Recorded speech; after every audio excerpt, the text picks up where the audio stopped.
Okay, great. That's great. Hello, everybody. Welcome to this session. This is for the Chinese American community for Autism Acceptance Month, and this is our second week of the seminar. This is hosted by the Chinese American Association for Autistic Community. Today, we're very grateful invited Ellen Cookman. She is a lawyer in California. She's also a special needs children mom. So it's like, it's one of us here. She will explain the financial and legal arrangement when your children get old. This is very, very important information because as the parents coming from other country, we don't know those kind of the system here, and it's very, very important to learning and also to make arrangement as much as you can or as early as you can. So I will be passing the host to Helen, and Helen is a mom from California, so she doesn't have a financial background, and she's a mom as well. So she's one of us. And Ellen will be hosting this seminar, and we'll welcome Helen and Ellen both to give us the great presentation. So thank you very much, Helen. Wonderful. Yeah, thank you, Bing. Yeah, thank you, Ellen. Ben. Yeah, well, thank you so Good much. evening. Yeah, go ahead. Yeah, it's just a good evening, everyone, and thank you so much, Ellen, Bing, introduction. Yeah, so I think this is a great learning session for all of us because throughout the years, I have been, meeting with a lot of parents who have a special needs child. One of the biggest concern is that, oh, what should I prepare for my taking care of my kids when I pass? So this is the biggest concern, I think. So we are so grateful to have you, Ellen. And then, let's just get started. You can start, you can have some introduction. All right. Okay, Okay, sounds pass great. to you. And then we are going to finish your presentation first, and then we leave the Q&A to the last. So hold on your questions until Ellen finish. Okay, thank you. Okay, terrific. Now, can you see my slides? Okay, great. Well, thank you so much for the invitation. It's wonderful to be speaking. So let me, we're going to be talking all about special needs planning. So a little bit about myself. So I'm an estate planning attorney in Palo Alto, California. So if you're familiar with Stanford University, that's just up the road from me. And as Helen and Ben mentioned, I am the mom. I have two boys, 12-year-old and 10-year-old, and my 12-year-old has high functioning autism. But what's very interesting is I actually started in this field before he was diagnosed.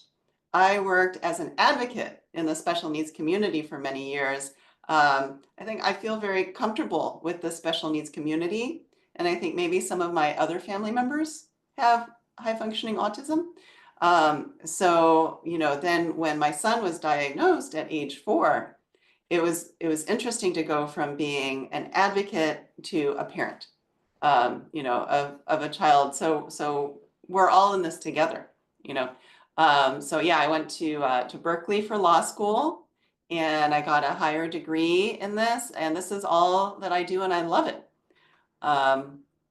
So when we're looking at planning, what we really all want, I think, for our children is we want to maximize their quality of life for the rest of their lives. We want them to be as happy and fulfilled and independent as possible.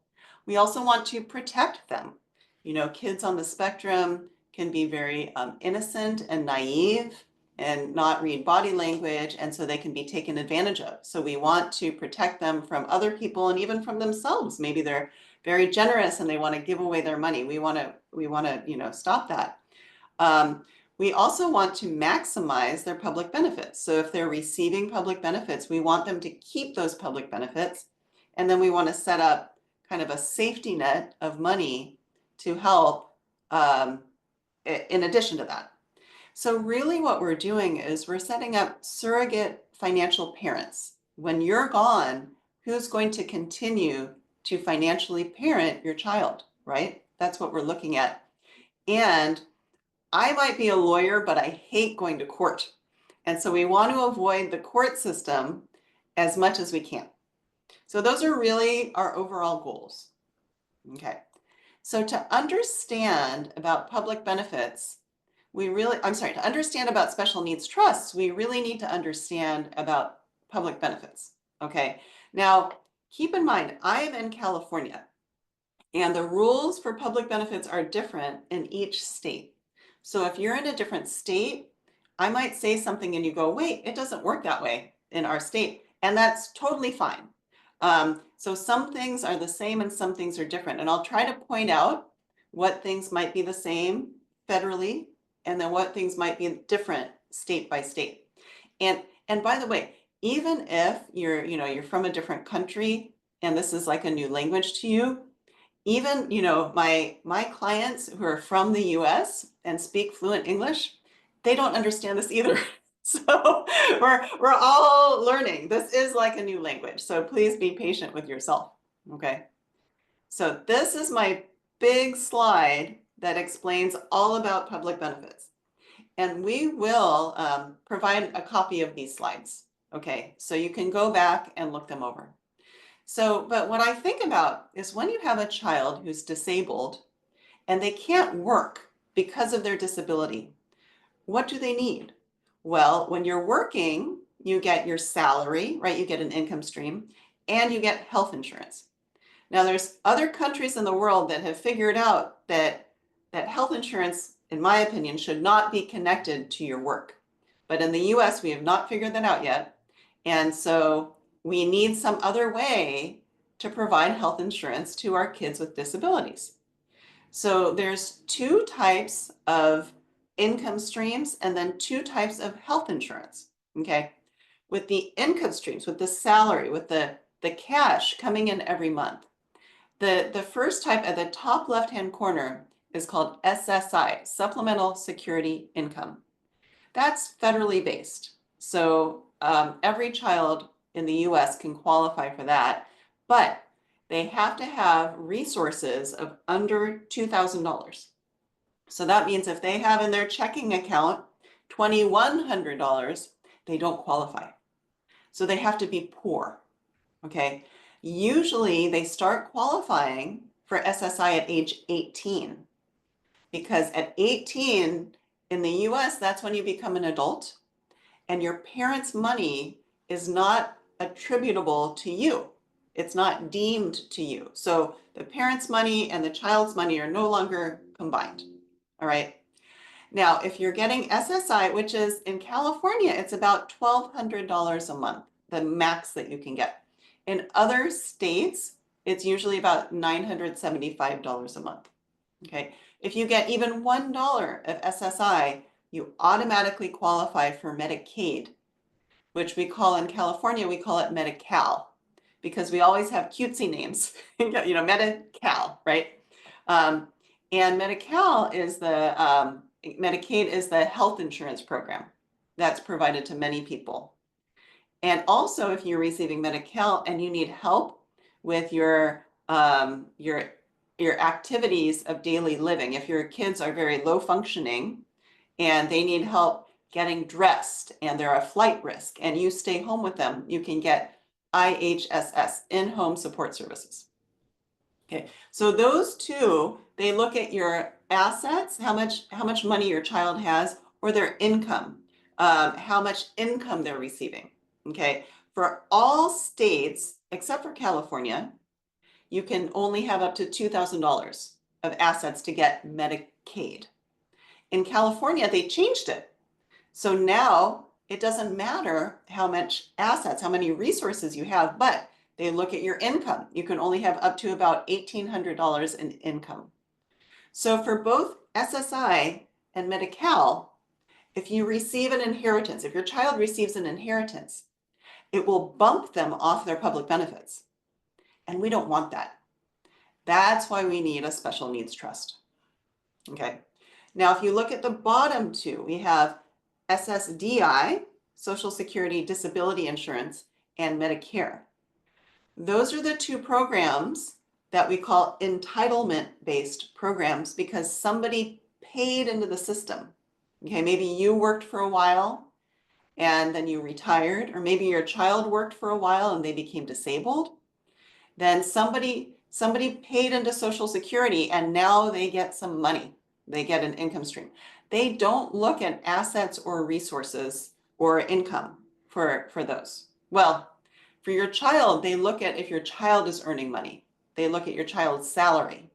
If the salary goes too high, then maybe they don't qualify. And then Medicare, if you get SSDI for 2 years, then you qualify for Medicare.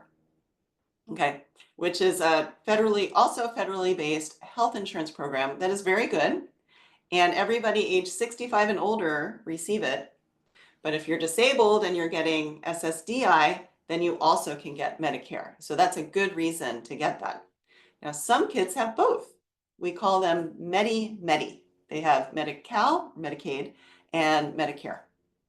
Now, one thing I want to point out that a lot of people don't talk about, and I think it's very important, is under the umbrella of SSDI, we have something called child disability benefits.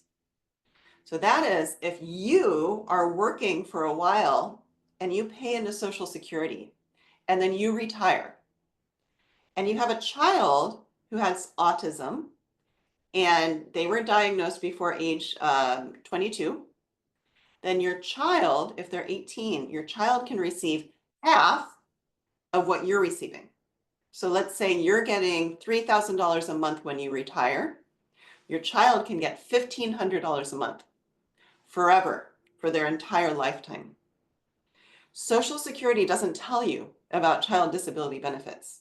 You have to call them and say, hey, I retired. I'm getting $3,000 a month. My child is disabled. They should be getting CDB benefits.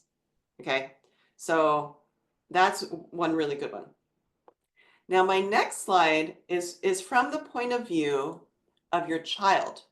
Okay, what benefits can they receive during their lifetime? So we start at the very left-hand side. That's when they're 0 years old.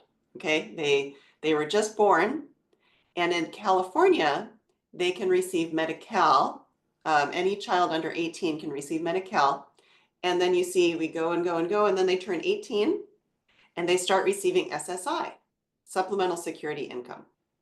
So now they can receive Medi-Cal and SSI, and then we go and go and go, and then the parent retires. So maybe the parent retires at age 65, the child's age 42 maybe. The child can start receiving CDB benefits, and after 2 years, they start receiving Medicare, all right?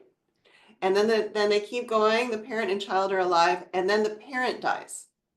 At that point, the child's CDB benefits go from half of what the child was receiving up to 3/4 of what the child was receiving. So it's very good. And then the child passes away.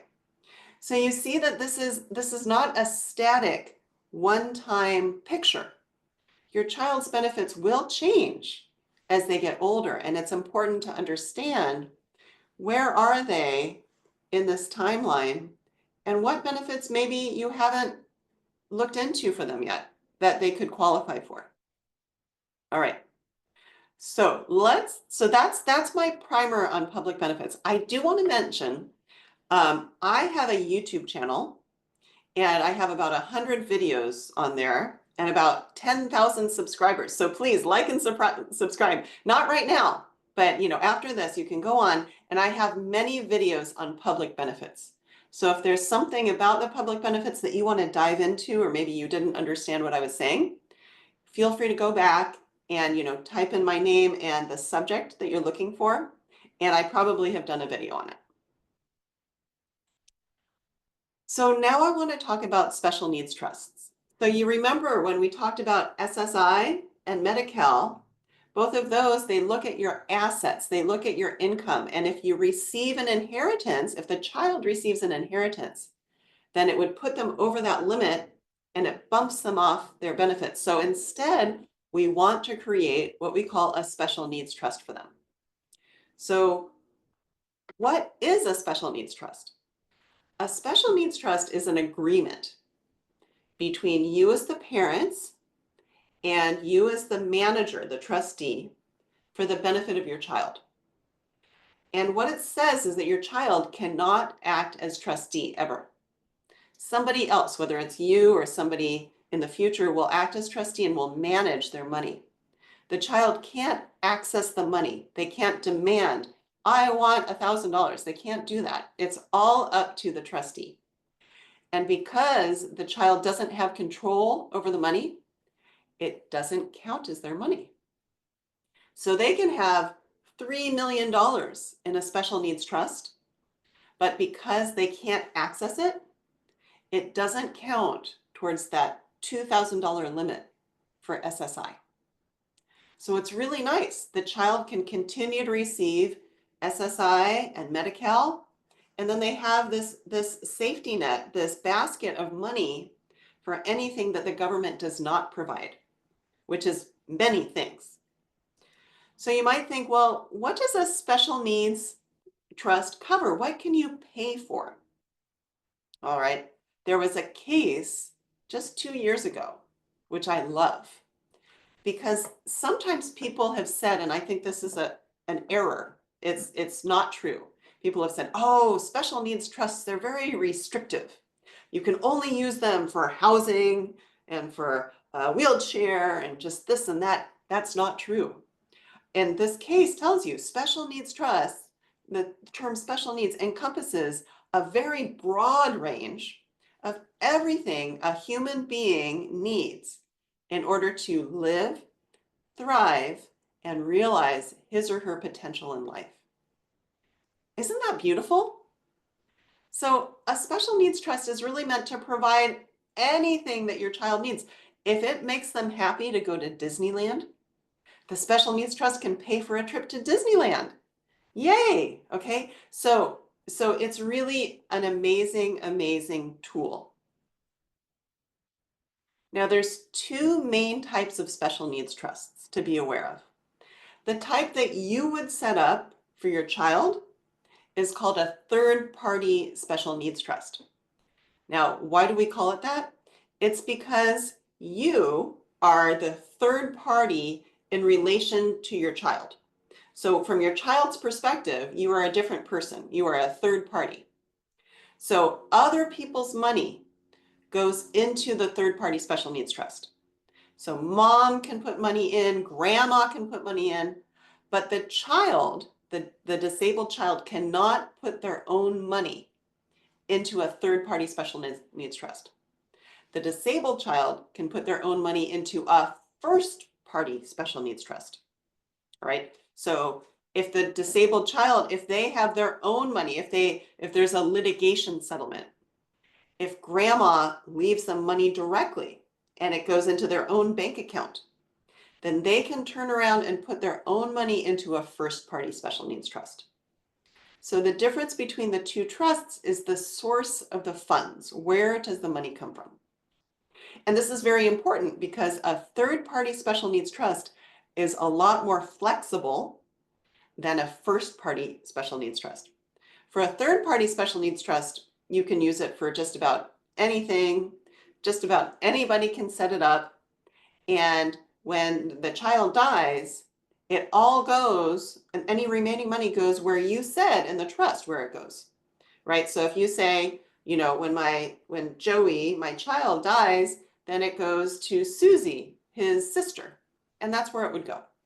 For the first party special needs trust, Medicaid or Medi-Cal, they want their money back when Joey dies, when your child dies. So Medicaid can bring a reimbursement claim against any money that's left in Joey's first party special needs trust when Joey dies. And then only after that reimbursement claim, money can then go to Susie, wherever or wherever it says in the trust. So we prefer third-party special needs trusts because they don't have that Medi-Cal reimbursement claim. Now, I have a chart here where I'm kind of describing the differences between the different special needs trusts.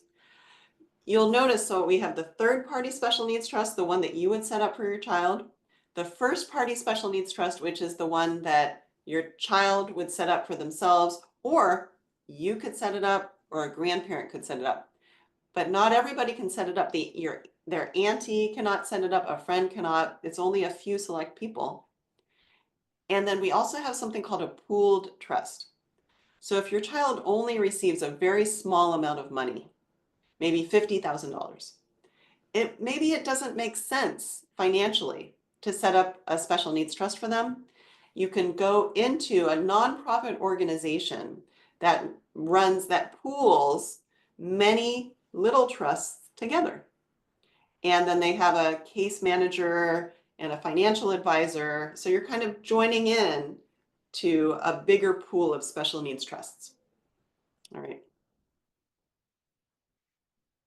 Now, I think the biggest and most difficult choice of everything that we're going to talk about today is choosing who will be successor trustee of your disabled child's special needs trust.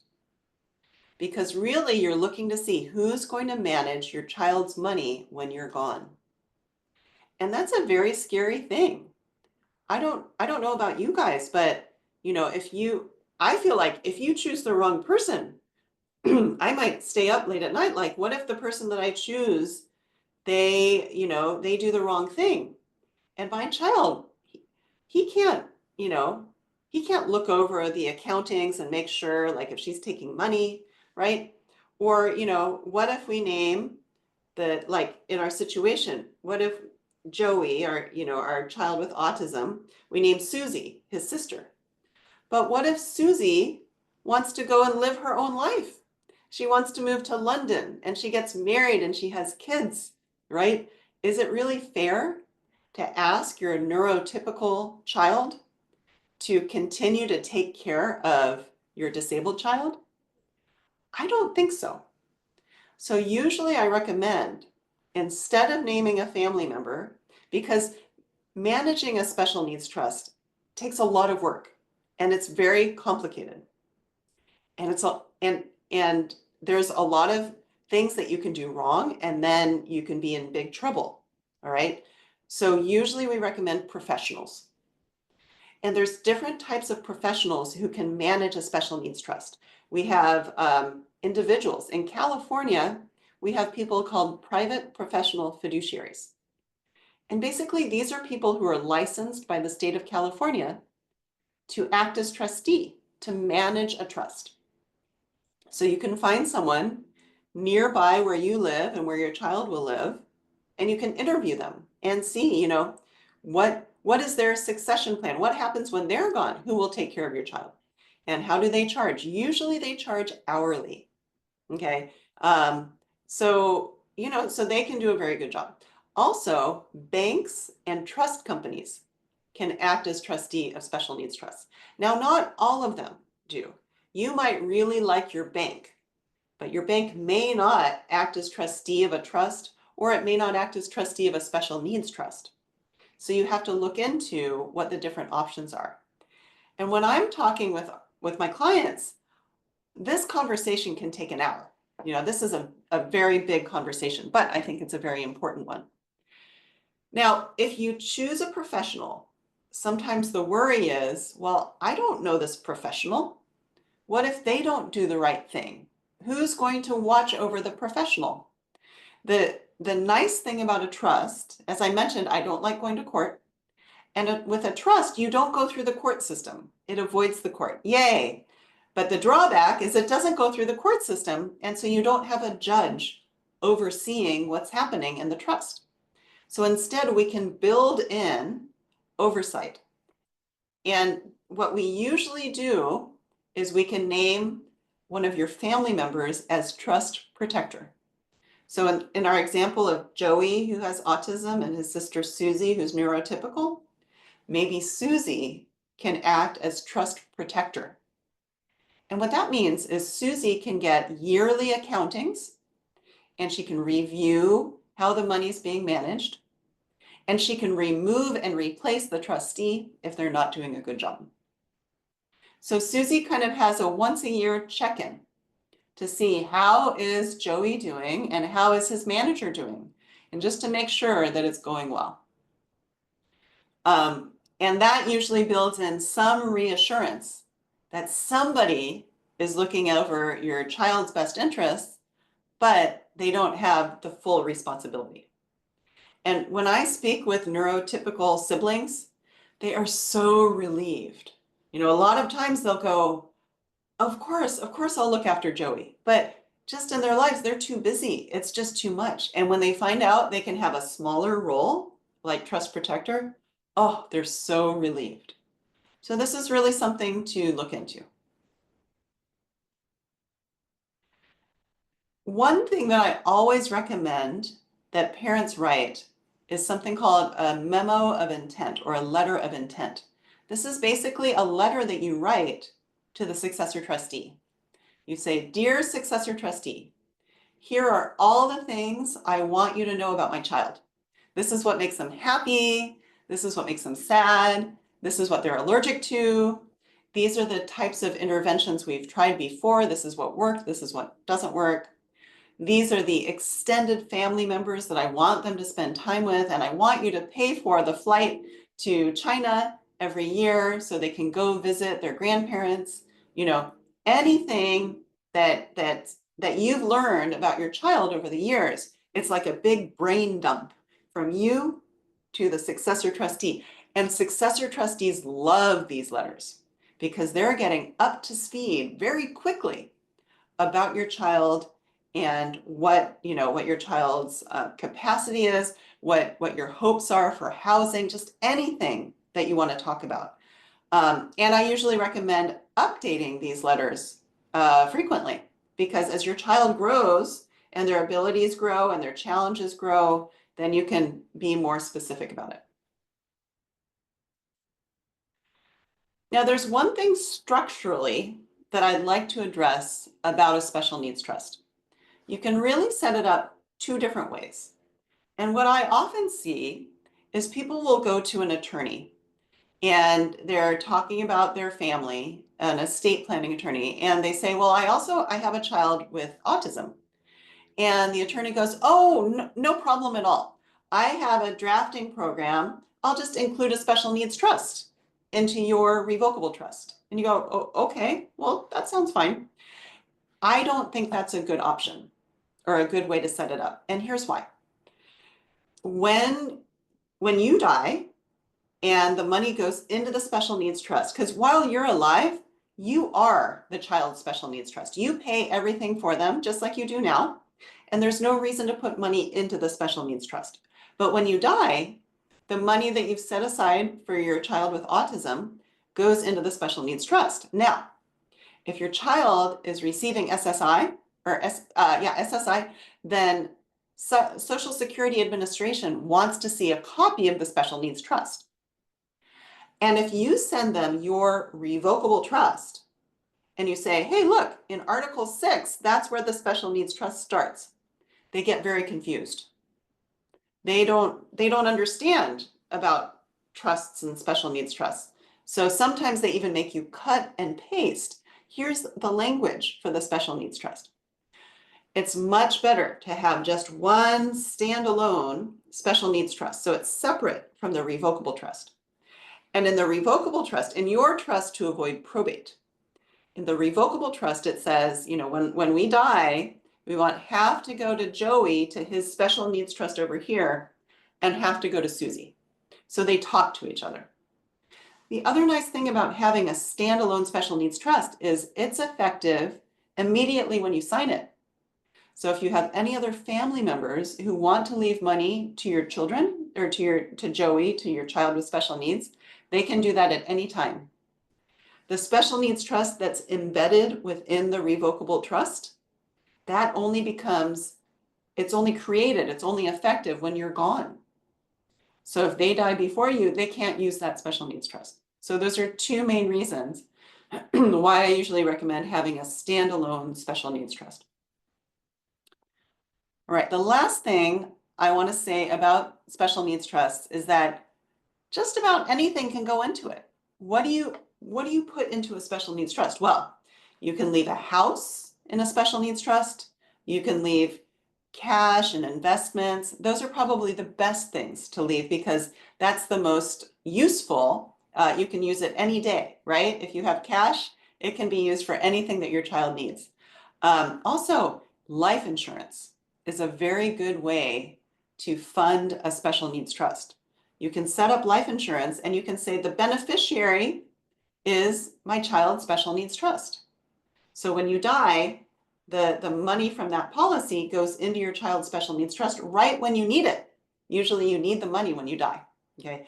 You can also name your child's special needs trust as the beneficiary of a retirement account. So a lot of things can go into the special needs trust.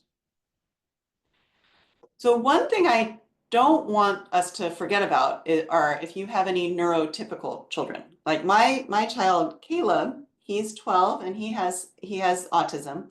My child Isaac, who's 10, he's neurotypical. But I still think he needs some protection. So for our children who don't have disabilities, a dynasty trust can be very helpful. So what is this?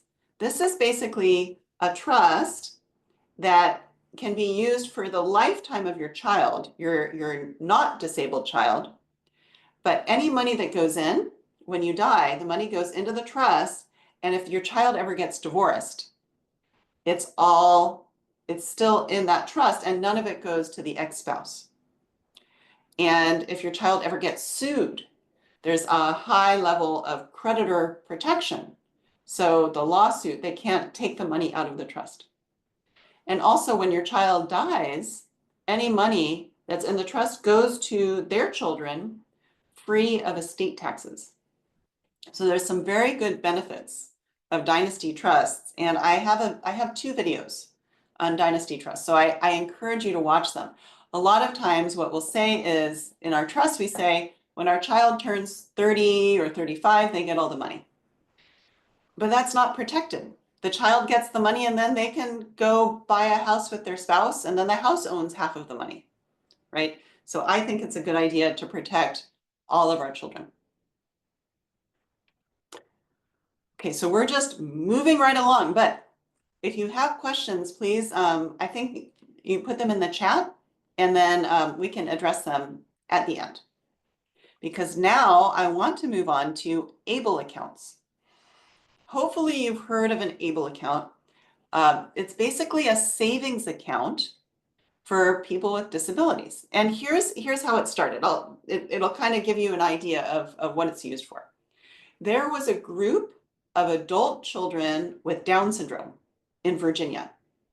And those adult children were working part-time. And they wanted to save up their money. But you remember with SSI, you can only have $2,000 in your bank. So they couldn't save up their money. They had to, whatever they worked and earned, they had to spend it down in order to keep getting SSI and Medicaid. And their parents, and they said, this is not fair. So their parents talked to the representative in Virginia, and they got this passed in Congress, something called an ABLE account, which stands for Achieving a Better Life Experience, okay? And it got full bipartisan support. So they said, okay, we're going to set up an account that is any money in the ABLE account does not count against SSI and Medi-Cal. All right, just like the special needs trust, it doesn't disqualify the child. You can put in up to $19,000 each year into an ABLE account. So it's different than a special needs trust. Special needs trust, you can put in $3 million all at once. An ABLE account is different. You can only put in what we call the annual exclusion, which is the amount that you can give to any number of people in the US without having to file a gift tax return. So this year in 2025, it's $19,000. So once $19,000 goes in, it's capped off. But it's very nice because you can put in $19,000, all right? And any money that you put in grows and grows and grows tax-free. So very nice. Now, to be eligible, you need to have become disabled before age 26, which, since autism is a developmental disability, all of your children should qualify. And then your child, when they're 18, they could manage the account, or you could manage the account. The person managing the account is called an authorized legal representative, an ALR. So you can set it up either way. Anyone can put money into the ABLE account. You can put money in, your child can put money in, a friend can put money in. So it's different than the special needs trust, remember, because we had to have the third-party special needs trust for other people and the first-party special needs trust just for your child to put their own money in. For an ABLE account, both sets of people, your child and other people, can all put money into the ABLE account. But you only get one account. Your child only gets one account. So you can't set up an account in California and then an account in Ohio and then an account in New York. You just set up one. Now, there's no taxes if you use the money for what we call qualified disability expenses. All right, this was modeled, if you're familiar with a 529 plan, an education savings plan, this was modeled after the 529 plan. In fact, it's called a 529A plan.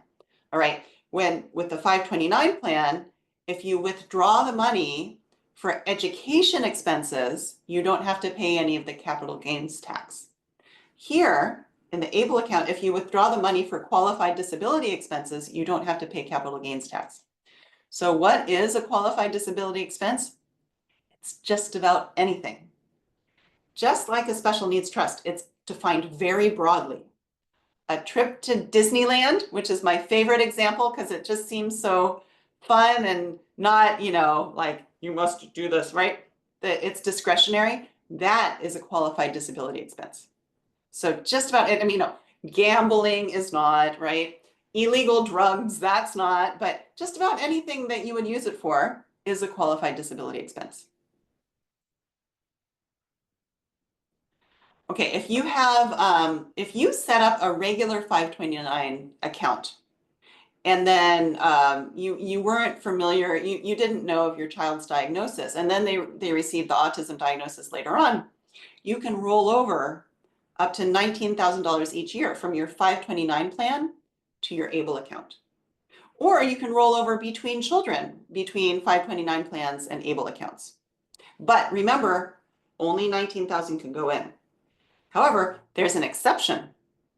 If your child is working and they're earning some money, they can put in more than the $19,000. They can put in about $15,000 more of their own earnings into the ABLE account, as long as they're not participating in their employer's retirement plan. So this is kind of like, they consider this your child putting away for retirement. So in that case, if we add it up, it's about $34,000 that can go into the ABLE account each year, which is wonderful. Now, if you're in California, I have a big word of caution and encouragement, all right? You need to use a Cal ABLE account. Each state has their own ABLE account. California has set up their own ABLE account online, is the only place you can set it up. You don't want to set up an ABLE account in another state, because California said, if you're a California resident and you have a Cal ABLE account, they will not bring a Medi-Cal reimbursement claim against the ABLE account when your child dies. But if you have an ABLE account in another state that was set up in that state starting January 2023 or later, then they can bring a Medi-Cal reimbursement claim against that ABLE account in another state.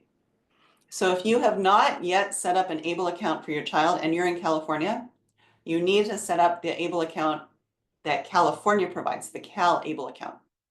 Now there's some places where they say, hey, we can set up an ABLE account for you, like Fidelity, I believe. Fidelity's ABLE account is Massachusetts. So you don't want to use that one because then Medi-Cal will bring the reimbursement claim. You only want the one for California. Now we mentioned the contribution limits, right? $19,000 each year, plus the $15,000 if your child can work somewhat, all right? Now, if the ABLE account goes up to $100,000, then and your child is receiving SSI. SSI is suspended, but your child can continue to receive Medi-Cal or Medicaid. The most that an ABLE account can hold in California is $529,000. Now you can imagine it takes a while to get there, right? Because you can only put in $19,000 each year, but you could. That's the amount that a 529 plan can hold in California. So each state has a different number. So here's a map of all the states and which state has set up an ABLE account and which state allows you to use an ABLE, allows non-residents to use their ABLE account. So the dark green are states that allow residents and non-residents of that state to use their account. The light green, only residents of that state can use their ABLE account. And then there's a few states that have not set up an ABLE account. They're in gray. Now they do have this thing where online, it's kind of like GoFundMe. You know, you can send out a request to family members and friends and say, hey, my child has an ABLE account. Would you like to contribute to it? All right. And then they can make gifts to the ABLE account. There are, I believe I think there's 8 different ways that you can save money in an ABLE account. An ABLE account, by the way, can only hold cash. It can't hold investments. It can't hold houses. It's only cash. And just like a lot of investments, they have tiers of, do you want to invest more aggressively or more conservatively? Nowadays, people might choose more conservatively because what's going on in the market, we don't know. But you get to choose when you set up the ABLE account how you want to invest things. Now, here's something interesting. An ABLE account is a very good way of somebody making a gift to your child. If you have an auntie who really wants to help support your child, they can give money into an ABLE account. That's a great way. And that gift qualifies for the $19,000 annual exclusion. So your auntie will not need to report the gift to the IRS. Contrast that to if you have a special needs trust that you've set up and the auntie makes a gift to the special needs trust, the annual exclusion does not apply, and the auntie will need to report that gift to the IRS on a gift tax return, which is a pain. So that's why we want everybody, if they're making a gift to your child, they should make it to the ABLE account, at least if it's a smaller gift, right? Because only up to $19,000.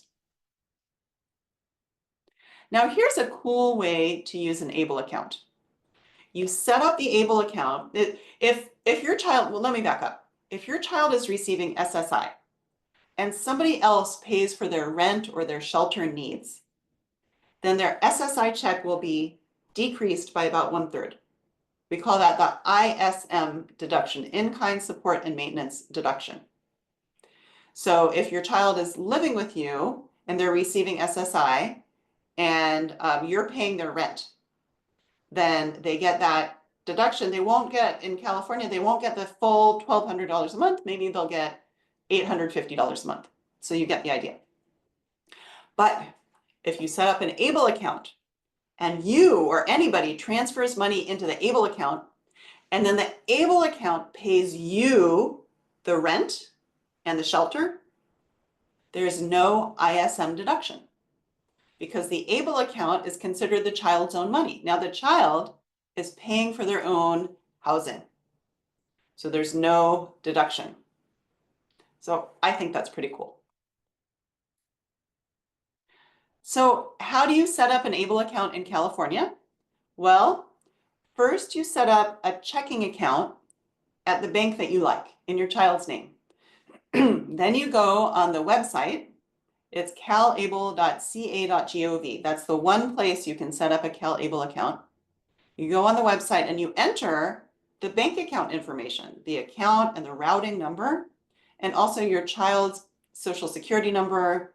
If you're managing it, your social security number, and then that's how you set up the Able account. And then you can get a Visa debit card and use that to pay for things. That's how you get money out of the Able account.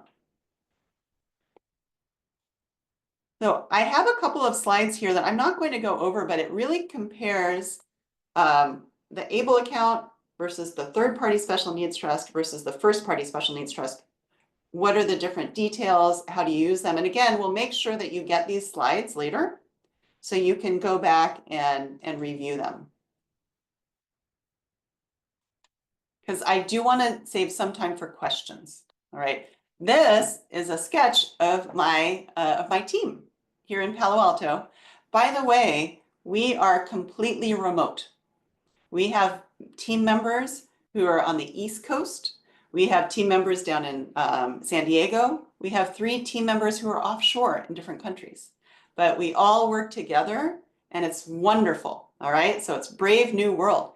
So we serve people all over California. We have a lot of clients down in LA. We have clients up in Humboldt County, but we can't, this type of practice is state specific. So we can't help people who are outside California, just to let you know. Now, if you'd like to be added to our mailing list, we have a mailing list once a month where I think we send out very interesting, and pertinent information. Feel free to take out your phone and you can do the QR code and be added to our mailing list. So with that, Helen, I'd like to open it up to see, are there any questions that we can address? Any thoughts from the participants? I'd love to hear some. Great.